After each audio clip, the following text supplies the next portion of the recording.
अस्सलाम वालेकुम जी। वेलकम करता हूँ आपको मुर्तज़ा गार्डन चैनल पे जी। तो आप सब लोग ठीक होंगे। तो इंशाअल्लाह ताला मेरी दुआ है कि अल्लाह ताला आपको सेहत और तंदुरुस्ती दे और सलामत आबाद रहें। तो आज मैं बताने वाला हूँ सालविया पौधे के बारे में। सालविया पौधा जो है अक्सर लोग बता देते हैं लेकिन पूरी बात करते नहीं हैं, बात को रास्ते में छोड़ जाते हैं। तो मैं रास्ते में बात नहीं छोड़ता हूँ, बात को कंप्लीट और क्लियर करता रहता हूँ जिस तरीके आप समझते हैं, जानते हैं। दरअसल में सालविया हो, इसके अलावा डेलिया, डाइमोर, गुलशरफी, पटोनिया, जितने भी मौसमी पौधे हैं इनको समझना बहुत बड़ी बात है। जिस तरीके सनानेरिया हो गया, सनानेरिया, इनके अंदर आपने तलाश करनी होती हैं क्वालिटियाँ। तलाश आपने ये करना होता है कि आपने किस चीज़ को तलाश करना है ताकि आने वाले टाइम में आपको मुश्किलात ना पैदा हो, आप उसी निस्बत चलें जिस निस्बत का आपको पता होगा। सालविया जो पौधा है, सालविया और ये सनानेरिया, इनकी ये क्वालिटी है कि आप इनको उस जगह पर ग्रोथ करवाएं जिस जगह पर इसको धूप भी मिल जाए और छां भी मिल जाए। दोनों चीज़ें इसको ज़रूरी हैं अच्छे फूल लेने के लिए। अगर आपको नहीं पता तो आप अच्छी तरह से समझ लें, फिर भी आपको बता देता हूँ। इसको उस एरिए से उस जगह पर आपने एडजस्ट करके लगाना है जिस जगह पर इसको धूप भी मिल जाए और छां भी मिल जाए। इसके साथ साथ जो है ना, जो मट्टी है ये हार्ड मट्टी जो है ना, सख्त मट्टी, चाहे वो क्यारी हो चाहे वो आपका गमला है, पॉट है, सख्त मट्टी सनानेरिया और सालविया इसको पसंद नहीं है। ये थोड़ी सी सॉफ्ट मट्टी मांगेगा, जिस तरीके यानी कि उसमें खाद थोड़ी सी ज़्यादा होनी चाहिए और जो मट्टी है वो थोड़ी सी कम हो, तो उसमें ये बहुत अच्छी ग्रोथ करता है। इसके अंदर जो वैरायटियाँ, देसी भी होता है और ये वलैती भी होता है। अगर देसी की क्वालिटी ये होती है वो थोड़ी सी हाइट में चला जाता है, जो वलैती होता है वो थोड़ा सा मदर रहता है। ठीक है, ये आपको नज़र आ रहा होगा, हल्का सा जो मेरा हाथ आपको नज़र आ रहा है, ये धूप भी है और ये छां भी है। ठीक है, इसी एरिए पर ये पौधे तकरीबन कोई 8-9 पौधे हैं जो 10 हो जाएंगे। ये पौधे मैंने ही लगाए थे और इनको मैंने जब लगा के दिए थे तो ये कह रहे थे जी इनका इंतज़ार, ये फूल कब देगा, किस टाइम फूल आएंगे। तो मैंने इनको कहा जी आप परेशान ना हो, जब फूल आएंगे आपको बहुत जल्द नज़र आ जाएंगे। थोड़ा सा मौसम चेंज होता है तो उसके साथ साथ ये चीज़ शुरू हो जाएगी। तो आज मैंने उनको ये चेक भी करवा दिया है कि ये फूल आप चेक कर लें। उन्होंने कहा जी बड़े ज़बरदस्त और अच्छी इनकी ग्रोथ चली है।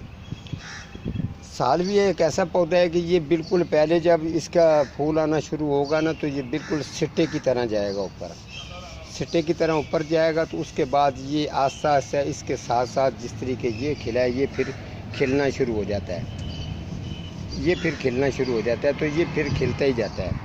जिस तरीके से मैं ये आगे वाला चेक करवा देता हूँ, ये वाला जो आपको नज़र एरिया आ रहा है ये वाला सेटेगा, ये अभी ऊपर जाएगा तो आस्ता आस्ता जो है ना ये खिलता जाएगा। इसकी एक तो ये खूबसूरती है। इसमें भी तकरीबन कोई कलर होते हैं, कोई 3-4 कलर भी हैं, 5 कलर भी हैं, इस तरीके मौसमी के हिसाब से।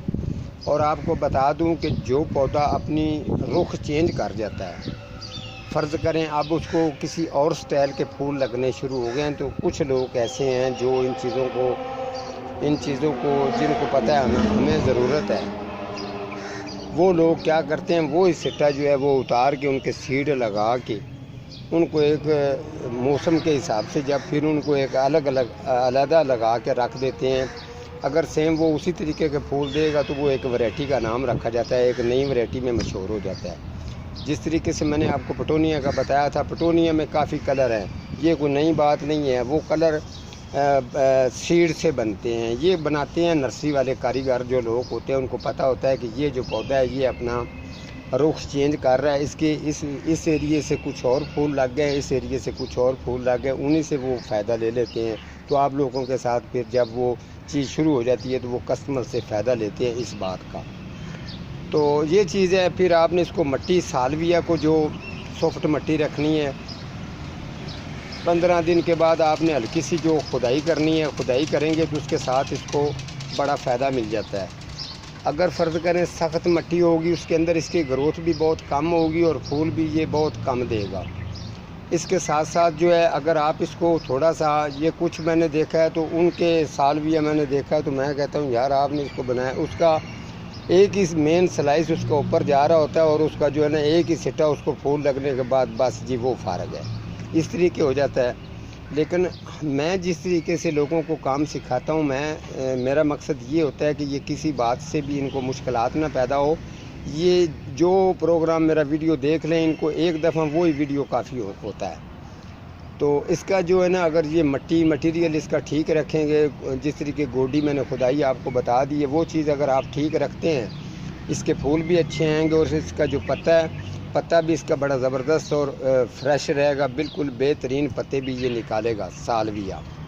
अब जब मैंने इसको लगाया था, जब आपने लगाना हो, जब इसकी हाइट तकरीबन 6-7 इंच के करीब हो, तो आपने जो इसकी मेन ब्रांच होती है उसको आपने उतारना होता है। मेन ब्रांच इसकी जो, अब मैंने इनके साथ क्या तरीका किया था आप लोगों के साथ शेयर कर दूं। मैंने ये, आपने परेशान नहीं होना, आप जिस जगह से भी इसको ये उतारेंगे, मैंने इस एरिया से इसको काटा था, ये वाला एरिया आपको चेक करवाता हूँ। ये इस एरिया से मैंने इसको काट दिया था, ठीक है। अब जो नीचे वाला जो इसका ये एरिया है, ये मुड है इसका, ये थोड़ा सा ये मोटा भी हो गया। और इसने क्या काम किया, इसने अब ये 3 ब्रांचें इसने उठाई हैं, 3। अब 3 जो मैंने काम इसके साथ करना था वो मैंने काम इसके साथ कर दिया। अब इसने 3 ब्रांचें उठा ली हैं। 3 ब्रांचों को जो अगर आप वो काम कर देते हैं तो उसके बाद ये पौधा अपनी सेटिंग को खुद लेता है कि मुझे ये तरीका दिया गया है, वो आगे जिस तरीके उसके फूल खिलेंगे वो उसी तरीके के हिसाब के मुताबिक ही चलता है। अब ये 3 ब्रांचें जो ऊपर आई हैं, इसके साथ अब ये ब्रांच जा रही है, इसके साथ एक ये ब्रांच निकली है जिसको सिट्टा आना शुरू हो गया, एक इसके साथ दूसरी है, ये वाली है।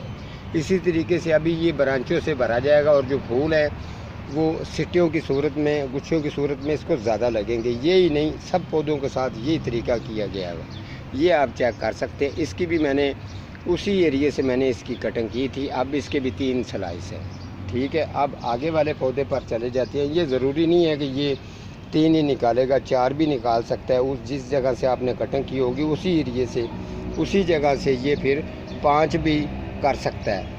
ये आगे वाला मैं आपको पौधा चेक करवा दूं, ये आप पौधा चेक कर लें। अब इसकी ब्रांचें कितनी बनी हैं जी, इसकी ब्रांचें जी 4 बन गई हैं। ये 4 ब्रांचें इसके ऊपर आ रही हैं, एक ये है, दूसरी ये, तीसरी ये, 4। अब इसकी 4 ब्रांचें ऊपर आई हैं। तो इसी तरीके से अगर आप फ़र्ज़ करें काम करते हैं, ये गार्डियन का शौक़ रखते हैं, तो इन प्लांटों को समझना जानना आपके लिए इंतहाई ज़्यादा ज़रूरी होता है, ताकि आपने किसी को बताना हो तो आपको शर्मिंदगी ना हो। आप जो चीज़ बताएंगे, किसी बड़ी से बड़ी नर्सरी पर भी जाकर आप ये मेरा प्रोग्राम चेक करवा देना, तो आपको यही कहेंगे कि ये बहुत बड़ा सीनियर और कारीगर आदमी है जिसने ये बात कह दी है। तो आप इंशाल्लाह कोशिश करें तो आपको गार्डियन के बारे में परेशान होने की ज़रूरत नहीं है। ये एक मौसमी पौधा है, आउटडोर प्लांट है, धूप छां का मैंने बता दिया है। तो आप इसी तरीके से इंशाल्लाह करते रहेंगे तो आप कामयाब रहेंगे, ठीक है जी। आज का मेरा इतना ही प्रोग्राम है, तो मिलता हूँ किसी अगले प्रोग्राम के साथ। तब तक अल्लाह निगहबान।